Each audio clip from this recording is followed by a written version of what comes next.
Hi everyone. Today I thought we would have our Food for Thought series on immunity and nutrition. This is an important topic right now. I think a lot of us are looking for little ways to increase our immunity, increase our health status to prevent getting sick. So I'm going to hone in on a couple of different ways that you can improve your immunity through your nutrition and through your diet. I do want to mention that I'm not going to hone in on specific foods. I know there's a lot of articles out there right now on that, and I do think that a lot of the foods that are mentioned in these articles are healthy, and I do think they offer you lots of nutrients and vitamins and minerals, but more or less that those individual food items follow suit with the overall goals that I'm going to give you today.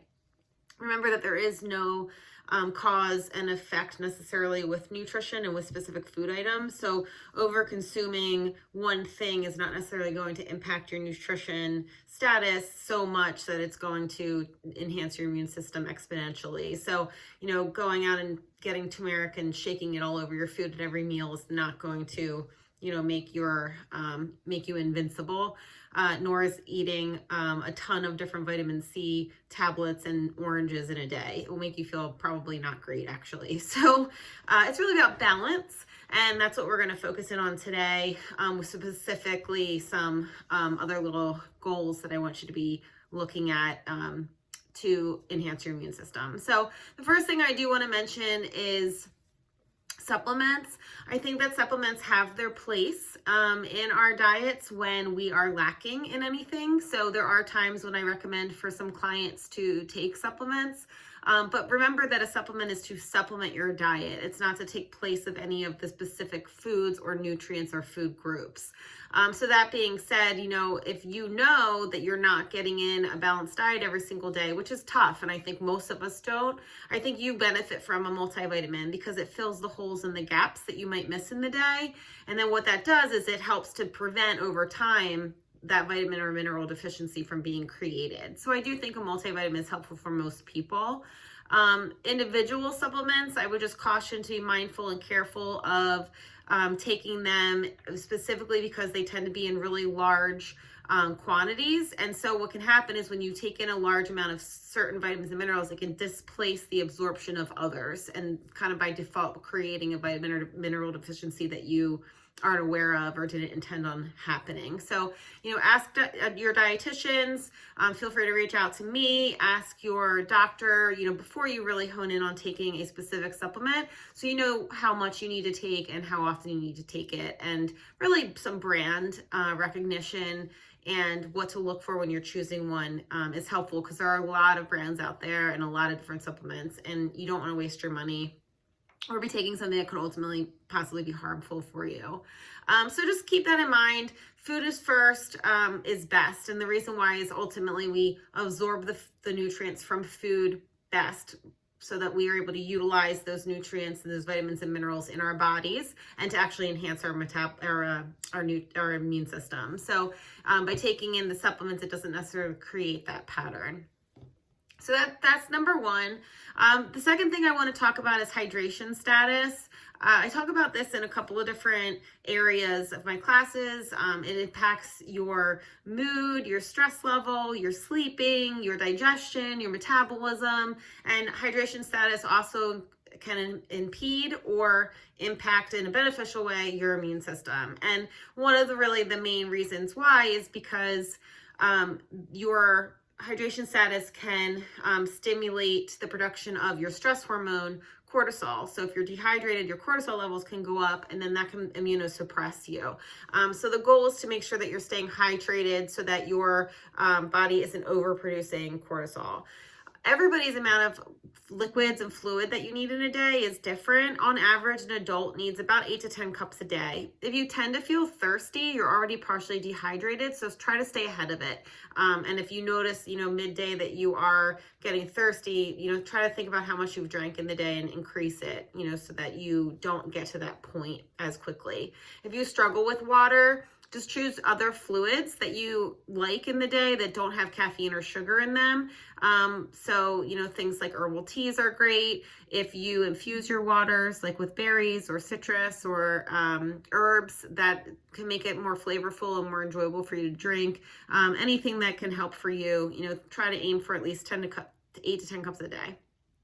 So hydration status is important. The next thing I want to talk about is your gut. So your small intestine is where you absorb most of your nutrients. And if there's any issues in your gut and your absorption levels are low or impeded in some way, then by default, that's going to negatively impact your immune system. So you want to make sure that we're absorbing our food as best as we can, and we're utilizing all of the nutrients that we're getting, so that therefore, positively impacting our immune system. So one of the ways to do that is to keep our gut healthy, is to make sure you're getting enough probiotics in. There are a lot of foods that naturally have probiotics in them. So I would encourage you to first include those foods in your diet. And then if you really don't feel like you get enough in, then you can certainly take a probiotic supplement.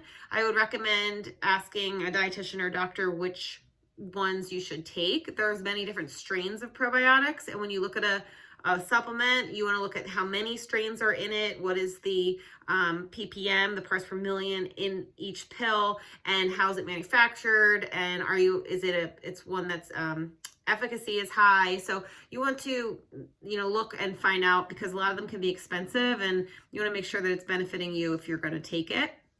In the handout that's associated with this video, I did list out some foods that have probiotics naturally in them. Things like yogurt, sauerkraut, fermented foods, like kombucha is a great one people like to drink, and that's a great high in probiotics. Kimchi, kefir is a great, little yogurt drink that has a lot of probiotics in them. So there is ways to get probiotics on a daily basis through the foods that we eat. You don't necessarily need a supplement. So something to keep in mind is making sure you're getting enough of that on a regular basis. But in order for those probiotics to work, and for the natural bacteria and gut flora in our intestines to work properly, we also need to feed it and fuel it properly. And one of the main ways to do that is through fiber. So if you're not getting in enough fiber in your day on a regular basis, then that can impede your gut from actually doing its job properly, or for utilizing the probiotics that you are giving it. So in order to get enough fruits and vegetables and whole grains to give yourself enough fiber, keep in mind that for your fruits and vegetables, the goal is 5 a day, 5 servings a day for an adult. And for your fiber, you're looking for trying to make at least half of your grains that you eat in a day be whole. And the best way to identify that is to really flip over the back of the package, look at the grams of fiber. 3 grams of fiber or more most often indicates that it's a whole grain product, or that there are whole grains in there. And that's what I would recommend doing for, bread, cereals, crackers, pastas, rices, noodles, anything like that. Look for the fiber to be 3 or higher. So if you make sure you get enough fiber in your diet, eating your fruits and vegetables, choosing your whole grains, and including probiotics where you can, naturally and or with a supplement. And that way we're kind of making sure that our gut is happy and that it's doing its job that it's able to do. So the next piece of the puzzle really goes along with that, with our fruits and vegetables, and it's to color your plate or color your meals, right? You want to make sure that you're eating the rainbow of fruits and vegetables. And the reason why I say that is because every color group of your produce, of your fruits and vegetables, offers you different vitamins and minerals. So if you tend to only eat the same things every day, a banana, an orange, an apple, and then you're kind of maybe 1 green vegetable a day, you really miss out on a lot of different vitamins and minerals, which over time can create a deficiency in one vitamin or mineral. So keep in mind that you want variety, you want to make sure that you're getting enough in, and that you want to make sure that you're eating the 5 different color groups of the produce within, a week. So that being said, it's red and pink go together, orange, yellow and white fruits and vegetables, green, and your blue and purple go together. So keep that in mind. When you're shopping, try to make sure that each week your basket has all the different colors, and that way by default throughout the course of the week, you'll be making sure that you get in that rainbow. Especially right now, and even in general, Stock up on like frozen fruits and vegetables and dried and canned. Just make sure that any of those choices that you make are as least processed as possible and least additives as possible. So, try to choose, fruits that have no added sugars. So frozen fruits, canned, dried, you're looking at the ingredient list and it says, frozen blueberries, period, and nothing else is added to it.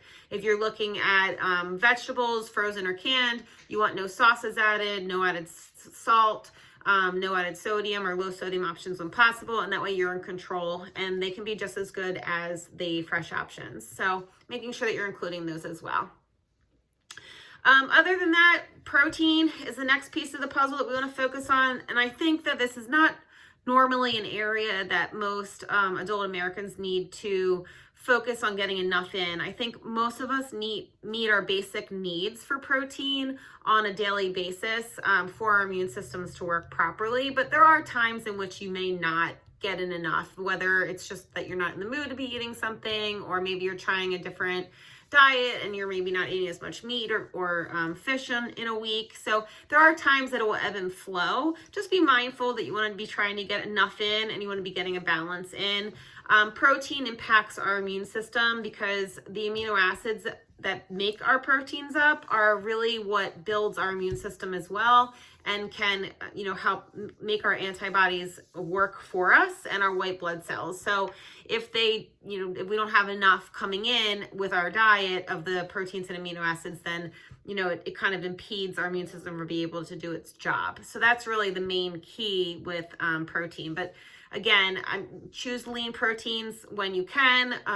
Often I recommend choosing a protein option at every meal and snack just to keep your energy level up, to keep yourself fat burning, and to also to keep you satisfied. So by default, you'll get enough protein.